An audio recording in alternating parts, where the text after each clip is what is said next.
Namaskar, welcome to another brand new edition of Assembly Debates, the show where we bring you legislative matters of the states, how they are discussed in state assemblies, the impact they have on people, and how they resonate in other parts of the country. I'm Tina Jha.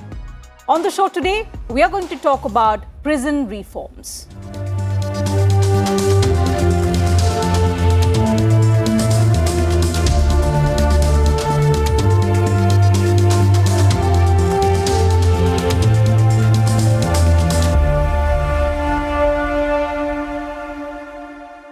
No one truly knows a nation until one has been inside jails. A nation should not be judged by how it treats its highest citizens, but its lowest ones. Words spoken by South African President Nelson Mandela, the anti-apartheid revolutionary who spent nearly 3 decades in prison and later worked to promote humane conditions of imprisonment. Prison reform and the welfare of prisoners were also at the heart of Mahatma Gandhi's ideals. Gandhi said, "Hate the sin, not the sinner." He was of the view that jails must have a hospital for treatment and care of the prisoners.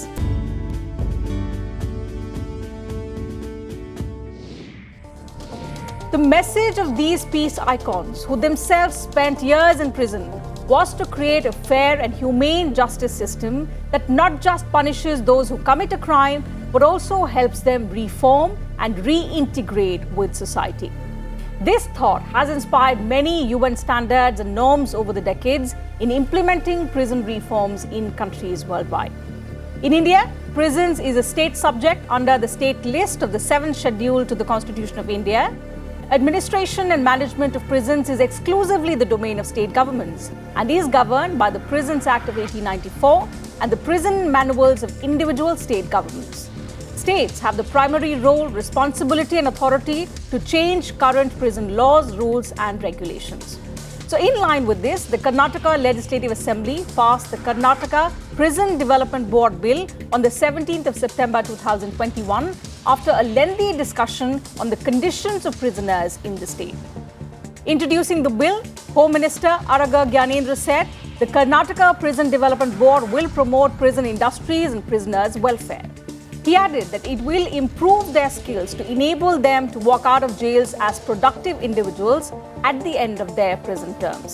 ಎಲ್ಲಕ್ಕಿಂತ ಹೆಚ್ಚು ಹರಿಯಾಣದಂಥ ಒಂದು ರಾಜ್ಯದಲ್ಲಿ ಬಂದಿಖಾನೆ ವತಿಯಿಂದಲೇ ಸುಮಾರು 600 ಕೋಟಿ ರೂಪಾಯಿಗಳ ಆದಾಯವನ್ನು ಅವರು ಗಳಿಸ್ತಾ ಇದ್ದಾರೆ. ನಮಗೆಲ್ಲರಿಗೂ ಕೂಡ ಗೊತ್ತಿದೆ, ಕೈದಿಗಳು ಒಂದು ಮ್ಯಾನ್ ಪವರ್ ವೇಸ್ಟ್ ಆಗಬಾರ್ದು. ಕೈದಿಗಳು ಅವರ ಮನಪರಿವರ್ತನೆಯಾಗಿ ಹೊರ ಹೋಗಬೇಕು. ಐಡ್ಲಾಗಿ ಇದ್ದಾಗ ಬೇರೆ ಬೇರೆ ಆಲೋಚನೆಗಳು ಅವ್ರ ಜೊತೆನಾಗಲೇ ಬಂದಿಖಾನೆಗಳು ಹೇಗೆ ಕೆಲಸ ಮಾಡ್ತಾ ಇದ್ದಾವೆ ಇದರದ್ದೆಲ್ಲವೂ ಕೂಡ ಅಧ್ಯಯನ ಮಾಡಿದ ನಂತರ ಅಲ್ಲಿರುವಂಥ ಮ್ಯಾನ್ ಪವರ್ನ ಸದ್ಬಳಕೆ ಮಾಡ್ಕೊಳ್ಬೇಕು ಮತ್ತು ಅಲ್ಲಿರುವಂಥ ಫೆಸಿಲಿಟೀಸ್ಗಳನ್ನ ಹೆಚ್ಚಿಸಬೇಕು ಅನ್ನುವಂಥ ಒಂದು ಹಿನ್ನೆಲೆಯಲ್ಲಿ ಈ ಒಂದು ತಿದ್ದುಪಡಿಯನ್ನು ಸರ್ಕಾರ ನಾವು ತರ್ತಾ ಇದ್ದೇವೆ. In the discussion that followed, Congress MLA UT Khadar pointed out that the conditions of the prisons needed to be strictly monitored. He said criminals did not fear prisons because it was easy to access all kinds of comforts during their prison term. Other members from opposition parties, Congress MLAs Priyank Khadge, PT Parameshwar Nayak and Kia Ramesh Kumar, along with JDS MLAs Mahesh K. Anadani and A.T. Ramaswamy, spoke of the need to take strict action against prison staff for allowing illegal activities inside prisons. ನೀವು ಸುಧಾರಿಸಿರಿ, ಜೈಲು ಒಳಗೆ ಇರ್ತಕ್ಕಂಥವ್ರಿಗೆ ಏನಾಗುತ್ತೆ, ಜೈಲರ್ಸು ಉಳಿದವ್ರಿಗೆಲ್ಲ ಅವ್ರಿಗೆ ಯಾವ ಬೇರೆ ಆದಾಯ ಇರೋದಿಲ್ಲ, ಸಂಬಳ ಅಷ್ಟೇ. ಸಹಜವಾಗಿ ಮನುಷ್ಯನ ಬಯಕೆಗಳಿಗೆ ಹೊರಗಡೆ ಇರೋ ಮಾರ್ಕೆಟ್ ಪ್ರೈಸಸ್ಗೆ ನಾವು ಕೊಡೋ ಸಂಬಳಕ್ಕೆ ಟ್ಯಾಲಿ ಆಗೋದಿಲ್ಲ. ಅವ್ರ ಅಪರಾಧ ಅಂತ ಹೇಳಲ್ಲ. ಅಪರಾಧ ಮಾಡಿ ಹೋಗಿರೋನ ಹತ್ರ ಕೈ ಚಾಚೋ ಸ್ಥಿತಿಗೆ ಅವನನ್ನು ತಂದುಬಿಡ್ತೇವೆ ನಾವು ಸೈಕಲಾಜಿಕಲಿ ಯೋಚನೆ ಮಾಡಿ. ರಿಫಾರ್ಮ್ಸ್ ಬೇಕು. ಆದರೆ ಸಾಧಾರಣವಾಗಿ ಜೈಲು ಮತ್ತು ಇನ್ನಿತರ ಪ್ರದೇಶ ಹೇಗಿರಬೇಕಂತ ಹೇಳಿದ್ರೆ ಕೈದಿಗಳಿಗೊಂದು ಡೆಟರೆಂಟ್ ಪ್ಲೇಸ್ ಆಗಿರಬೇಕು. ಅಲ್ಲಿರುವಂಥ ವ್ಯವಸ್ಥೆ ನೋಡಿಕೊಂಡು ಮತ್ತೆ ಅವರು ಅಲ್ಲಿಗೆ ಹೋಗದ ರೀತಿಯಂಥ ಪರಿಸ್ಥಿತಿ ನಾವು ನಿರ್ಮಾಣ ಮಾಡೋದು ನಮ್ಮದು ಜವಾಬ್ದಾರಿ. ಹೆದರಿಕೆ ಆಗಬೇಕು ಜನರಿಗೆ ಕ್ರೈಮ್ ಮಾಡಲಿಕ್ಕೆ, ಯಾಕೆ ನಾನು ಹೋದರೆ ಅಲ್ಲಿ ಸಿಕ್ಕಿ ಬೀಳ್ತೆ ಅಂತೇಳಿ. Related to prison reforms, 2 other bills were also passed by the State Assembly. The Identification of Prisoners Karnataka Amendment Bill 2021, amends the Identification of Prisoners Act 1920. It allows the collection of blood samples, DNA samples, voice samples, and also iris scan samples within the definition of the word measurements of offender for effective surveillance and prevention of breach of peace and crime. The bill empowers local police superintendents to authorize collection of the biological identification markers and gives the SP the power to order destruction of the samples after 10 years, unless ordered otherwise by a legal authority. 21ನೇ ಸಾಲಿನ ಬಂದಿಗಳ ಗುರುತಿಸುವಿಕೆ ಕರ್ನಾಟಕ ತಿದ್ದುಪಡಿ ವಿಧೇಯಕವನ್ನು ಪರಿಗಣಿಸಬೇಕೆಂದು ಸೂಚಿಸುತ್ತೇನೆ. Okay, ಅದರ ವಿವರಣೆ ಹೇಳಿ, ಉದ್ದೇಶ, ಕಾರಣಗಳು. ಸನ್ಮಾನ್ಯ ಅಧ್ಯಕ್ಷರೇ, ಇದುವರೆಗೂ ಬಂದಿಖಾನೆಯಲ್ಲಿ ಅಪರಾಧಿಗಳನ್ನು ಅರೆಸ್ಟ್ ಮಾಡಿದಾಗ ಪಾದದ ಗುರುತನ್ನು ಸಂಗ್ರಹ ಮಾಡುವಂಥ ಒಂದು ಪದ್ಧತಿ ಇತ್ತು. ಬೆರಳಿನ ಗುರುತನ್ನು ಸಂಗ್ರಹ ಮಾಡುವಂಥ ಪದ್ಧತಿ ಇತ್ತು. ಈಗ ಇದಕ್ಕೆ ಬದಲಾಗಿ ರಕ್ತದ ಮಾದರಿ, DNA, ಕಣ್ಣಿನ ಪಾಪೆ, ಧ್ವನಿ ಮಾದರಿಯನ್ನು ಸಂಗ್ರಹ ಮಾಡೋದಕ್ಕೋಸ್ಕರ ಒಂದು ತಿದ್ದುಪಡಿಯನ್ನು ಇದರಲ್ಲಿ ತಂದಿದ್ದೇವೆ. ಮೊದಲು 1 ವರ್ಷದ ಕನ್ವಿಕ್ಷನ್ ಆಗುವಂಥ ಅಪರಾಧಿಗಳಿಗೆ ಮಾತ್ರ ಈ ಗುರುತು ಸಂಗ್ರಹ ಮಾಡುವಂಥದ್ದಿತ್ತು. ಈಗ 1 ತಿಂಗಳು ಮತ್ತು ಅದರ ನಂತರ ಕನ್ವಿಕ್ಷನ್ ಆಗುವಂಥ ಅಪರಾಧಿಗಳಿಗೆ ಅಂತ ಹೇಳಿ the government intends to create database of biometrics. ಅದು ನಿಮ್ಮ ಬೆರಳಿರ್ಬೋದು, ಪಾದದಿರ್ಬೋದು, ರೆಟಿನಾ ಸ್ಕ್ಯಾನಿಂಗ್ ಇರ್ಬೋದು, ಪ್ಲಸ್ ವಾಯ್ಸ್ ಮಾಡ್ಯುಲೇಷನ್ ಇರ್ಬೋದು, ಅದೆಲ್ಲನೂ ಒಂದು ಕಡೆ. ಇನ್ನೊಂದು DNA ಕೂಡ ಸ್ಯಾಂಪ್ಲಿಂಗ್ ತೊಗೋತೀನಿ ಅಂತ ಹೇಳ್ತಾ ಇದ್ದಾರೆ. ಇಟ್ ಈಸ್ ಗುಡ್ ಅಧ್ಯಕ್ಷರೇ. These are all forensic tools that are needed for investigation. There is no debating that. But ಈ ಎಲ್ಲ ಇನ್ಫ್ರಾಸ್ಟ್ರಕ್ಚರ್ ಮೇಂಟೈನ್ ಮಾಡಲಿಕ್ಕೆ ಜಿಲ್ಲಾ ಮಟ್ಟದಲ್ಲಿ ಇದೆಯಾ? ಮತ್ತು ಇನ್ಫ್ರಾಸ್ಟ್ರಕ್ಚರ್ ಏನು, ಈ ವ್ಯವಸ್ಥೆ ಏನಿದೆ, ಇದು ವೈಜ್ಞಾನಿಕವಾಗಿ ಮಾಡೋಂಥ ಇನ್ಫ್ರಾಸ್ಟ್ರಕ್ಚರ್ ಇರ್ತದೆ ಅಧ್ಯಕ್ಷ. ಬಂದಿಗಳ ಗುರುತಿಗಾಗಿ ತಂದಿರುವಂಥ ಇದು ತಿದ್ದುಪಡಿ ವಿಧೇಯಕ ಜಿಲ್ಲಾ ಮಟ್ಟದಲ್ಲಿ ಜಿಲ್ಲಾ ವರಿಷ್ಠ ಅಧಿಕಾರಿಗಳಿಗೆ ಈ ಅವಕಾಶ ಕೊಡುವಂಥ ತಿದ್ದುಪಡಿ ತಂದಿದ್ದಾರೆ. ನಗರ ಪ್ರದೇಶದಲ್ಲಿ ಕಮಿಷನರೇಟ್ ಇರುವಂಥ ಸಂದರ್ಭದಲ್ಲಿ ಅದನ್ನು ಏನು ಮಾಡ್ತೀರಾ? The Code of Criminal Procedure Karnataka Amendment Bill 2021 modifies the CRPC of 1973 to allow audio-video recording of evidence provided by a witness in a trial in the presence of the advocate of the accused in a case. In March 2021, the Punjab Assembly passed the Prisons Punjab Amendment Bill 2021. Jails Minister Sukhjinder Singh Randhawa presented the bill that strengthens security arrangements in jails of Punjab, prevents the use of mobile phones by inmates, prohibits riots inside jails, incidents of assault on jail staff, damage to jail property, incidents of truancy and possession of drugs inside prisons. On 13th May, the Punjab Cabinet approved the Punjab Prison Rules 2021 under the Prison Act of 1894. The Cabinet noted that the provisions of the Punjab Jail Manual 1996 had become archaic with time and there was an imminent need to update it in the changed scenario of modernization, prison computerization and the latest laws. While the Punjab Jail Manual 1996 primarily focused on secure custody of prisoners, the newly drafted Punjab Prison Rules 2021 emphasized not only the safe and secure custody of prisoners, but also on other aspects like welfare, corrections, and aftercare. Various other provisions incorporating use of technology for a more effective prison administration were also added. The Chhattisgarh Assembly also cleared a similar legislation, the Prisoners Chhattisgarh Amendment Bill 2021 in March this year. The bill makes amendments to the Prisoners Act of 1900 that consolidates the law relating to prisoners confined by order of a court. And in the Northeast, Tripura passed the Prisoners Tripura Second Amendment Bill 2019, the Tripura Bill number 4 of 2019 on the 2nd of September. Through this bill, provisions related to parole were amended. More recently, at the 7th National Conference of Heads of Prisons of all states and union territories, 75 senior prison officers from 25 states and 4 union territories deliberated upon the emerging challenges in correctional administration and the need to frame a policy that will have a wider perspective and wider acceptability. It was highlighted that jail systems must have provisions for providing training and skill development for people living inside prisons and also aftercare programs. Earlier in 2016, the 5th National Conference on Prison Reforms had passed many resolutions which were aimed at ensuring an efficient and effective prison administration system, like changing the nomenclature of prisons to correctional administration or correctional homes, creation of vacancies of probation officers, appointment of welfare officers, counselors, and law officers, adoption of the Model Prisons Act, linking of prisons with courts through video conferencing, and integrating prison e-system with the crime and criminal tracking network and systems, that is the CCTNS, and most importantly, combined training of prison, police, health department, and the judiciary on management of under trials to be conducted periodically. In this edition of Assembly Debates, we will analyze the problems related to prisons in India, the kind of reforms that are needed in prisons in different states, and how effective will the new laws enacted by some states be in ensuring correctional services and related aspects. Two eminent panelists are joining us on the program with their perspective on the kind of prison reforms that are needed in the country at the moment. I'm pleased to welcome on the program Vimla Mehra, former Director General of Prisons, Tihar Jail. She's a 1978 batch IPS officer and has also served as Special Commissioner of Police, Delhi. And Dr. Miran Chadda Borwankar, she's a retired IPS officer who served in Maharashtra from 1981 to 2017 and retired as the Director General of Police Research and Development. She's also served as Commissioner of Police, Pune. Thank you to both my guests for joining us on the program on Sansad TV.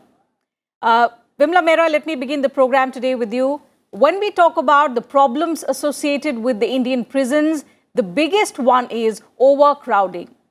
The Prison Statistics Report 2019 said that a total of 1,350 jails in India had 4,78,600 prisoners against their actual capacity of just a little over 4 lakh, meaning the occupancy rate was more than 118%. And if we talk about Delhi per se, Delhi has the most overcrowded prisons, 17,500 prisoners lodged in jails against the capacity of 10,000, again overcrowding rate of 175%. So if we talk about decongesting prisons, what are the kind of measures you would suggest? Actually, earlier people were kept in jails after conviction. Now it's seen that 75% of the prison inmates are under trial prisoners. So that speaks a lot about overcrowding.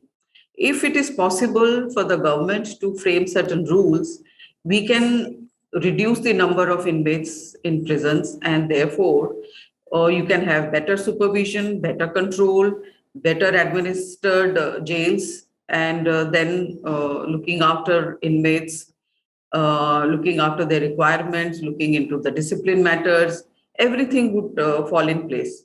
I think we need to do a lot of work in this area, that we reduce the prison population and ensure that only people who are required to serve prisons sentence are kept in jails, and others are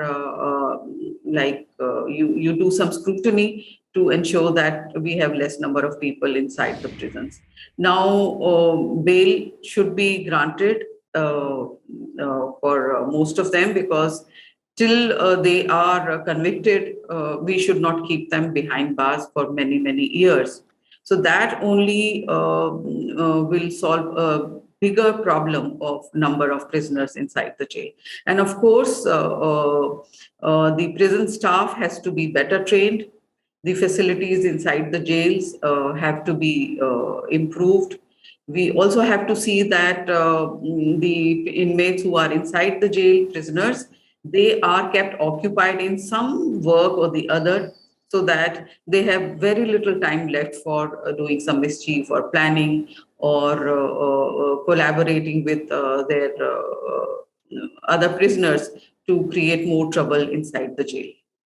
Absolutely. So when we talk about decongesting, some temporary measures were taken in the wake of the COVID-19 pandemic. But going forward, to decongest most of our prisons across different states. More permanent measures are going to be required. Dr. Porwankar, so overcrowding, of course, is the biggest problem. A state-wise analysis, in fact, showed in 2018 that the number of states reporting overcrowded prisons increased from 18 in 2018 to 21 in 2019. And it's been 2 years since then. We do not have any latest data available. Even in Maharashtra, the occupancy rate is about 146%. So that remains a core area of concern, undoubtedly, for prisons across India.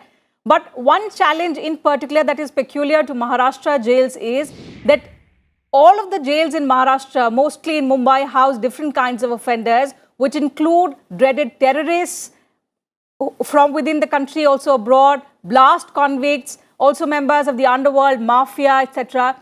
So in that perspective, what are the challenges that these prisons in Maharashtra face? So first challenge, as you have identified, is overcrowding. So when there is overcrowding of criminals involved in petty thefts, petty crime, and they are housed together with dreaded criminals belonging to organized crime or with terrorists. So you may even have training schools, informal training schools inside the prison, where from a petty criminal you can graduate into a member of a organized crime syndicate or a terrorist group. So this can be avoided. It's a huge challenge. I was thinking that now that we have e-courts, sometimes the criminals involved in petty crime are not being produced before the courts because we do not have sufficient police manpower to escort the prisoner from the prison to the court. And many a time citizen gets confused. Citizens think that prison staff and the police staff are the same. They are not. When you have to escort a criminal to the court so that he or she can present her case for bail, many a times police escort is not available.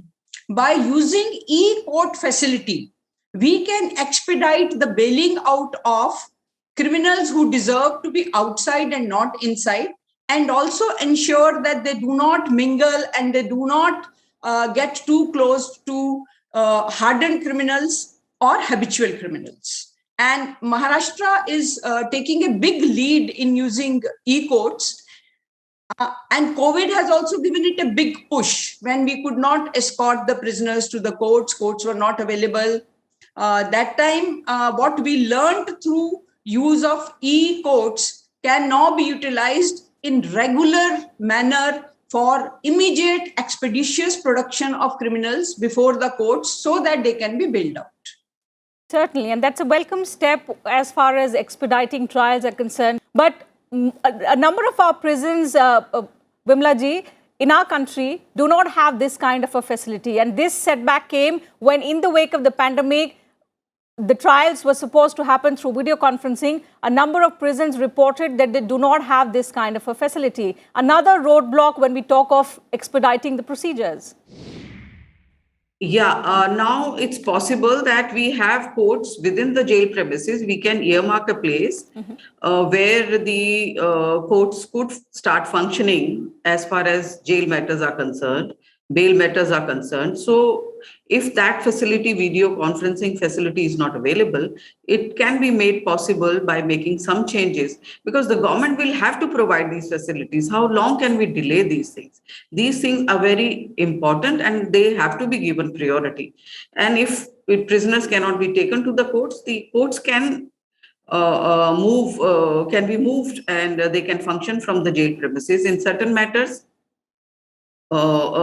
certain formalities can be conducted within the jail premises, and I think that should be facilitated, and temporary arrangement that way can be organized within the jail premises or around the jail premises, where prisoners don't have to go far away. They don't have to be escorted to the courts. And I think certain bail matters were recently, I was told that they were heard within the jail premises also. So I think there can be a way which can be worked out. It's not that it's impossible. Absolutely, and it has to be worked out, keeping in mind the overcrowding in prisons, the increasing number of prison population across prisons in the country. Our resources are overstretched. Dr. Borwankar, the emphasis should be not just to provide the prisoners all the basic facilities, legal aid, and also health care. The government should also be working towards the aftercare, towards ways to reintegrate them back to the society. So what kind of reforms would you suggest would be necessary so that once these convicts, these prisoners walk back into the society, they're able to reintegrate well? So one very strongly that comes to my mind is skill imparting. In that, I think Delhi jail administration and Maharashtra, they are very good, and many other states can follow the practice. Like we teach them carpentry, leather work, bakery, so many other plumbing, so many other skills are imparted that many of them, once they are released, they can take up these skills as permanent occupations, and they have been doing so. I would also like to highlight the need for prison administration to collaborate with academicians. Like Maharashtra collaborates a lot and very closely with Tata Institute of Social Sciences. So they also talk to the prisoners informally, look at their needs for rehabilitation purposes, discuss these needs with us, and then we realign ourselves, our skills, imparting trainers, we realign them. We also use Government of India's Department for Skills so that our prisoner, once he or she is out, is able to get meaningful livelihood once back in the family. And that definitely helps in integration and reintegration. Absolutely. Bimla ji, so Karnataka has recently passed a legislation which works towards skill development, towards empowerment of prisoners and also the prison staff. How beneficial do you think? In fact, the state talks about setting up a prison development board which will take care of correctional programs like self-employment that Dr. Borwankar has pointed out for the prisoners. How do you see this benefiting the prisoners in reformation and their reintegration that we're talking about? This is a very important thing, and it not only prepares them for their life outside jail when they are released from the prisons after completion of their terms. This also helps them to keep themselves busy, because inside the jail, once you are not doing anything, you are just waiting. You are just getting frustrated, more and more frustrated. So it's more important for us to keep them busy throughout.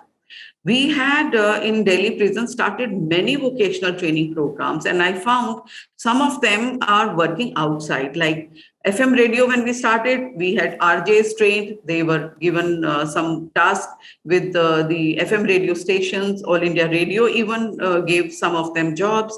We taught them tailoring. We taught them so many skills. Somebody was working in the canteen, so he was selling eatables outside. There are so many things which can be taught, which we started jute making. We started so many things. Gardening, they can learn inside the jail.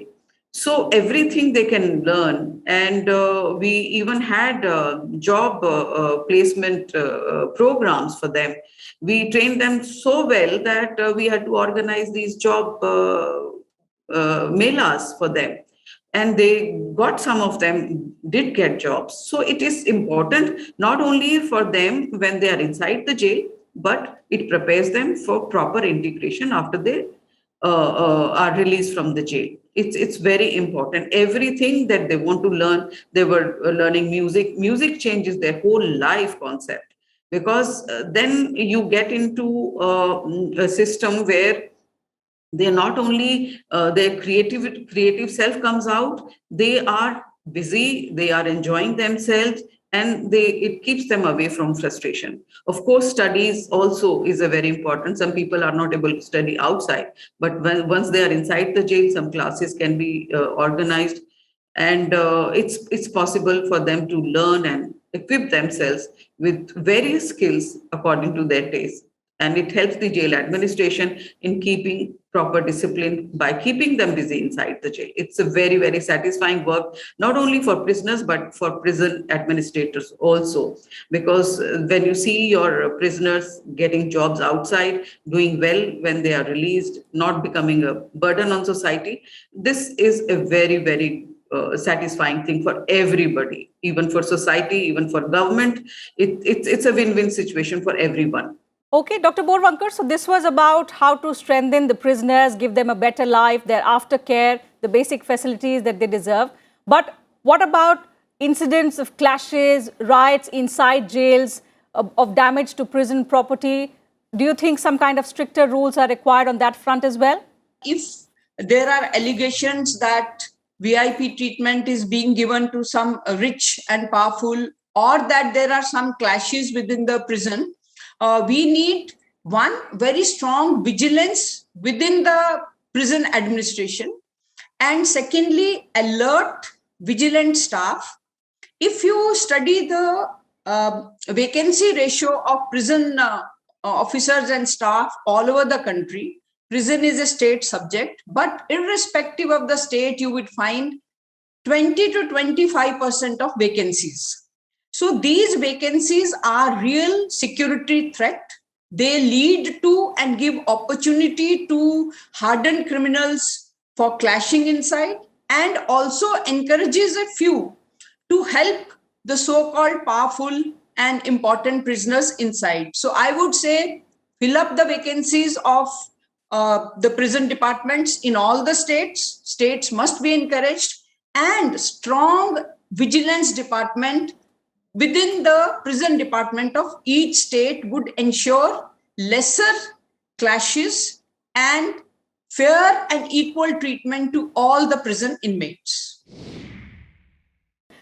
All right, so prison reforms, both from the aspect of the prisoners as well as the prison staff, strengthening the prison system, because it is one important aspect of our criminal justice system, is very, very important. It is the need of the hour. It's been talked about since decades. There have been various committees that have been formed that have given out certain recommendations, but they are still not being implemented, and because of which we are seeing prisons in our country in very, very pitiable conditions. So as both our panelists suggested, there are certain temporary as well as long-term measures that need to be taken immediately to give our prisoners a much more humane treatment, as well as strengthen our prison system holistically across states.